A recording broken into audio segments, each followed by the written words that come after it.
Conciencia y salud. Hace un poco más de un cuarto de siglo que entendí lo que significaba y era una célula. Supe también que como seres humanos estamos constituidos por trillones de células y supe que cada una de ellas poseía la misma información genética. Sin embargo, de lo que no estaba yo consciente era que el conocimiento recibido en mi adolescencia no poseía en realidad mucho tiempo de aceptación. El día de hoy, en mi carácter de biólogo molecular, me permitiré abordar algunos rudimentos de la terapia con células madre, solo porque ha sido tremendamente abusado en la práctica y me parece importante que todos entendamos las bases. Empezaremos por la premisa básica de que los organismos pluricelulares nos formamos a partir de una sola célula. En el caso de los humanos, esta célula es tan pequeña que el punto al final del enunciado en un libro es un gigante para ella. Por supuesto, la célula de la que estoy hablando es un óvulo fecundado, que recibe el nombre de cigoto. Un cigoto parte de la fusión de los cromosomas heredados paternos y maternos. Las células que nacen de esta célula única contarán con el mismo material genético que el de la célula precursora original, es decir, el cigoto. Ahora bien, el cigoto se transformará en mórula, posteriormente en blastocisto, luego en embrión, feto y finalmente, en el caso de los humanos, en bebé. En humanos, el cigoto se diferenciará en alrededor de 200 tipos distintos de células funcionales. Con estas células formamos 4 tipos diferentes de tejidos: el epitelial, el conectivo, el muscular y el nervioso. La célula totipotencial en sus primeras divisiones dará origen a otras células totipotenciales, pero conforme las divisiones continúan, el destino potencial de algunas de sus células hijas se encontrará progresivamente más y más restringido, hasta que, eventualmente, tras muchas generaciones, la célula llevará a cabo alguna función especializada y posteriormente morirá. Para evitar confusiones es importante apuntalar que las células totipotenciales solo existen al inicio del proceso del desarrollo. Estas células pueden producir a todas las demás, ya sea células embrionarias o células de la placenta. Las célebres células madres son células indiferenciadas que se encuentran en los embriones y en mucho menor número en estadios posteriores del desarrollo, aunque siempre están presentes a lo largo de la vida. Las células pluripotenciales o células madre embrionarias son aquellas que más adelante en el linaje pueden producir cualquier célula del embrión y posteriores, pero no células de la placenta. Y las células multipotenciales son las que existen en organismos adultos con capacidad para producir cualquier tipo celular especializado dentro de un tejido, órgano o sistema fisiológico. Por ejemplo, en médula ósea existen células madre hematopoyéticas capaces de producir las diferentes células sanguíneas maduras. Como podemos ver, el término célula madre es utilizado de manera muy laxa para referirse a cualquier célula indiferenciada con potencialidad para producir células madre funcionales. La característica básica de una célula madre es que pueden experimentar 2 tipos de divisiones celulares, la división simétrica y la asimétrica. En la división simétrica, una célula madre se divide en 2 células madre idénticas a ella, mientras que en la división asimétrica, una célula madre se divide en una célula madre idéntica a ella y otra célula hermana que puede ser un precursor de alguna célula diferenciada. Esto quiere decir que en la división asimétrica, una de las células repone a la que se pierde al dividirse y la otra se encuentra en camino a convertirse, a través de divisiones posteriores, en una célula totalmente diferenciada y funcional. De aquí se desprende que la diferenciación es un proceso que ocurre por etapas en cada división celular. Las células madre más codiciadas por su versatilidad son las células madre embrionarias. Recordemos que el cigoto experimenta una serie de divisiones iniciales en las que no hay un aumento de volumen total de la masa celular, lo que quiere decir que en el mismo espacio hay células progresivamente más pequeñas. Estas células se conocen como blastómeros y forman una esfera hueca de células denominada blastocisto, que rodea una cavidad llena de fluido que se llama blastocelo. Ahora bien, las células del blastocisto se movilizan a una capa exterior conocida como trofoectodermo y a una masa celular interior. Las células del trofoectodermo se llaman trofoblastos y se convertirán en poco tiempo en la placenta, mientras que dentro de la masa celular interior se encuentran las células madre embrionarias que sabemos se transformarán en ectodermo, mesodermo y endodermo, así como también formarán a las células de la línea germinal, espermatozoides y óvulos. Es interesante reflexionar sobre lo que esto implica. Las células del ectodermo, tras una serie de divisiones celulares, resultarán en células de los tejidos epitelial, nervioso y cerebral, mientras que las del mesodermo, a su vez, darán como resultado la diferenciación a tejidos óseo, muscular y conectivo. Igualmente, las células del endodermo son el punto de partida para la formación de los pulmones y el sistema digestivo. Esto quiere decir que cada una de estas células se encuentra con la potencialidad de generar cada uno de los tejidos que resultan de ellas. Dicho de otro modo, se encuentran ya comprometidas con ciertos destinos tisulares y no es natural que deriven hacia ningún otro lado. La característica de las células madre de tipo embrionario es que bajo condiciones adecuadas pueden dividirse de forma ilimitada en el laboratorio, justo como ocurre con las células cancerígenas. Esto no sucede con otros tipos de células madre que pueden dividirse solo un limitado número de veces, que viene siendo alrededor de unas 52 veces. El otro camino que pueden tomar es el de la diferenciación, a través del cual es posible obtener virtualmente cualquiera de los aproximadamente 200 distintos tipos celulares que son necesarios en nuestro organismo. El problema de las células madre embrionarias, lógicamente, tiene que ver con la fuente de estas, los embriones producidos por fertilización in vitro. La postura que se tenga con respecto al uso terapéutico de células madre embrionarias habitualmente dependerá de la religión o sistema de creencias al que cada quien se adscriba. La postura oficial de la Iglesia Católica, por ejemplo, es contraria al uso de células madre embrionarias, pues mantiene que el alma se encuentra, vamos a decir, habitando al mismo cigoto, mientras que los musulmanes normalmente no encuentran ningún problema con el uso de las células madre embrionarias, pues ellos creen que el alma es adquirida a los 120 días de vida del embrión. La postura doctrinal para los judíos ortodoxos o conservadores es que el blastocisto y el embrión carecen de estatus moral, por lo que pueden ser utilizados para fines terapéuticos sin problemas. Budistas e hindúes consideran que el alma se encuentra desde la concepción, pero consideraciones kármicas pueden permitir el uso de células madre embrionarias, es decir, analizan cada caso en particular, y si consideran que la terapia generará más karma positivo o evitará más daño, considerando a todos los involucrados, donador de células madre embrionarias, paciente, científicos, etc., puede ser aceptable adoptarla. Los ateos y humanistas la tienen más difícil aún, pues deben decidir por ellos mismos qué postura adoptar. Cuando se trata de expandir las células madre embrionarias en cajas Petri, es habitual que se utilicen células de sostén que normalmente son fibroblastos de ratón tratados con inhibidores antimitóticos para que no se estén dividiendo. Esto tiene la desventaja de que estas células son fuentes potenciales de infecciones que pueden trasladarse desde los fibroblastos de ratón hacia las células madre que soportan. Es por esto que para la terapia se están desarrollando metodologías que no dependen de células animales. Células humanas de sostén y medios de cultivo enriquecidos de manera especial ya han sido exitosos. Hay que considerar que existen otros tipos de células madre. Las células más importantes son las famosas células madre de adulto.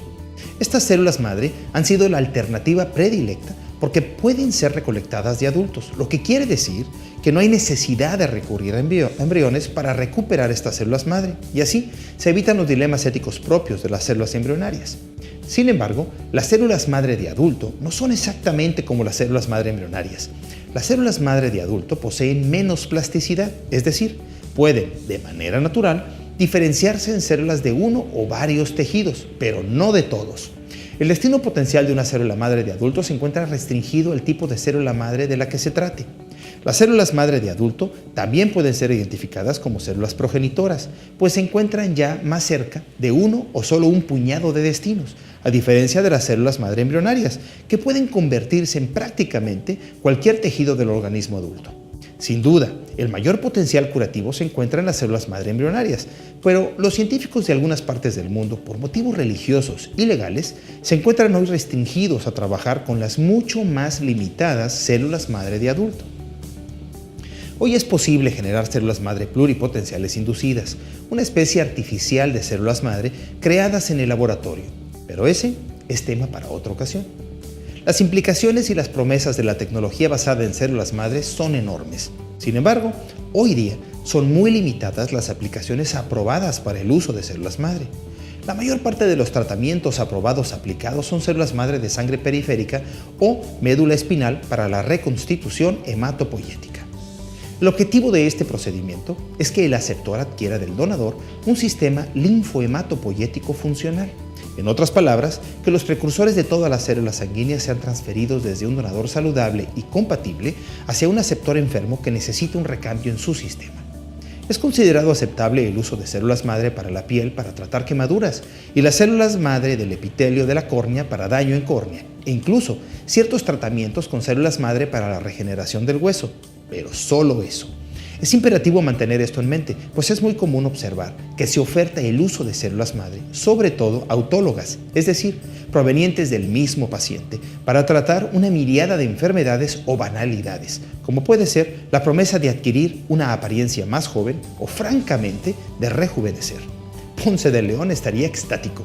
El uso de células madre autólogas y mínimamente manipuladas pretende dificultar el rechazo al tratamiento, pues son células del mismo paciente que el sistema inmune, en teoría, debería reconocer como propias. La fuente de células madre de este tipo de tratamiento puede ser tejido adiposo o cualquier otro que el tratante determine. Esto es muy problemático, porque la evidencia que respalda estos tratamientos es mínima o inexistente y la efectividad y seguridad de los mismos es desconocida. Quienes aplican estas terapias no se encuentran preocupados por investigar primero si estas son eficientes o seguras, pues normalmente no someten un protocolo de investigación a aprobación a un comité de ética de alguna institución ni piden apoyo económico al CONACYT o alguna otra organización que en este país pudiera asistirlos, y no están publicando hallazgos de estudios clínicos metodológicamente sólidos en revistas científicas arbitradas, es decir, revisadas por expertos reconocidos en el tema antes de su publicación. Aún y si alguien está haciendo todo esto, y esto sería de lo más anómalo, si se vende esta terapia al público, mientras que su terapia no sea aceptada por el consenso de expertos y oficialmente aprobada por la COFEPRIS, se encuentra fuera del principio que debe regir la práctica médica desde Hipócrates, que reza: utilizaré mi conocimiento para ayudar al enfermo con mi mejor habilidad y juicio. Me abstendré de dañar o perjudicar a ningún hombre con él. Más adelante reitera: siempre que entre a una casa, iré a ayudar al enfermo y jamás con la intención de dañarlo o perjudicarlo. Este tipo de tratamientos son pseudocientíficos porque son blandidos con el aparente respaldo de la ciencia en un lenguaje y modos idénticos a aquellos netamente científicos, por gente de presentación profesional, pero sin los estudios clínicos de calidad necesarios. Esto los vuelve especialmente peligrosos, pues aprovechan el merecido prestigio de todo lo que es científico y, por lo tanto, parasitan de la confianza en la ciencia, pero carecen justo de aquello que genera confianza en la ciencia, a saber, el soporte de sólida evidencia experimental clínica. Sin los estudios apropiados, cualquier terapia de este tipo es potencialmente peligrosa. Justamente, uno de los objetivos de probar en condiciones controladas a través de experimentación clínica cualquier terapia es establecer que los beneficios superan a los riesgos. Por mencionar solo un ejemplo, en el caso de la utilización de células madre como terapia, un riesgo que es necesario contemplar es el hecho que casi con absoluta seguridad la célula cancerígena surge de células madre, pues son estas las únicas células que se reproducen y viven a lo largo de la vida de un individuo, lo que las lleva a acumular mutaciones con el tiempo en cada división. Cada vez que una célula madre se replica, debe copiar los 3.000 millones de pares de bases en su genoma, y en la naturaleza ningún sistema es perfecto, así que los errores ocurrirán. Es un requisito de toda célula cancerígena la acumulación de mutaciones en los llamados sitios calientes, mutaciones en genes que irrumpen con el control del ciclo celular o la reparación del DNA. Habitualmente son necesarios tan solo 4 o 5 mutaciones en los sitios correctos para que una célula se vuelva cancerígena. De hecho, las células cancerígenas comparten muchas características con las células madre del tejido del que se originaron. Y no estoy hablando en teoría. Ya han sido reportados tumores que se cree han sido provocados por este tipo de terapias clandestinas con células madre. Ciertamente, existe mucha excitación sobre el increíble potencial que encierra la tecnología basada en células madre. Se está considerando su aplicación para el tratamiento de esclerosis múltiple, que actualmente afecta a más de 1 millón de personas en todo el mundo. En la esclerosis múltiple, el sistema inmunológico del paciente destruye la capa de mielina que recubre a los nervios y los aísla eléctricamente. La incorrecta transmisión de impulsos nerviosos provoca en el paciente una deficiente función motora, sensorial y cognitiva. La enfermedad de Parkinson, que afecta a varios millones de personas en todo el mundo, es otra candidata. En esta enfermedad, las células que secretan dopamina en el cerebro mueren, por lo que potencialmente podrían ser repuestas por células madre. En pacientes con daño nervioso en la espina dorsal, el impacto con terapia de células madre puede, en potencia, cambiar la vida de estos pacientes si rompe las cadenas que los atan a, por ejemplo, una silla de ruedas. Los ejemplos son vastos y no están limitados de ninguna manera al sistema nervioso, pues incluyen degeneración de tejidos como la retina, enfermedades metabólicas como la diabetes tipo 1 u otras reparaciones a nivel celular en órganos como puede ser el corazón dañado. El punto clave es que hoy día el tratamiento con células madre se está convirtiendo en una industria. La preocupación principal es que los pacientes y sus familiares, por razones obvias, se encuentran más que dispuestos a intentar tratamientos que puedan ser riesgosos o caros, aun y si estos se encuentran sostenidos por delgados hilos. Lo que es peor, muchas veces la evidencia en contra y los mismos riesgos no son comunicados o considerados, y la oferta de esta terapia es tan amplia que hasta las marcas visibles que deja el paso del tiempo en nuestros rostros y nuestro cuerpo se ofrece puede desaparecer si tan solo nos sometemos a este tipo de terapias. Yo me pregunto, ¿en qué momento envejecer se convirtió en una enfermedad? Si consideramos que esto basta para someterse a una terapia de esta naturaleza, ¿qué le dejamos a los pacientes con enfermedades como la esclerosis múltiple, el Parkinson y daño nervioso en la espina dorsal? Conciencia y salud.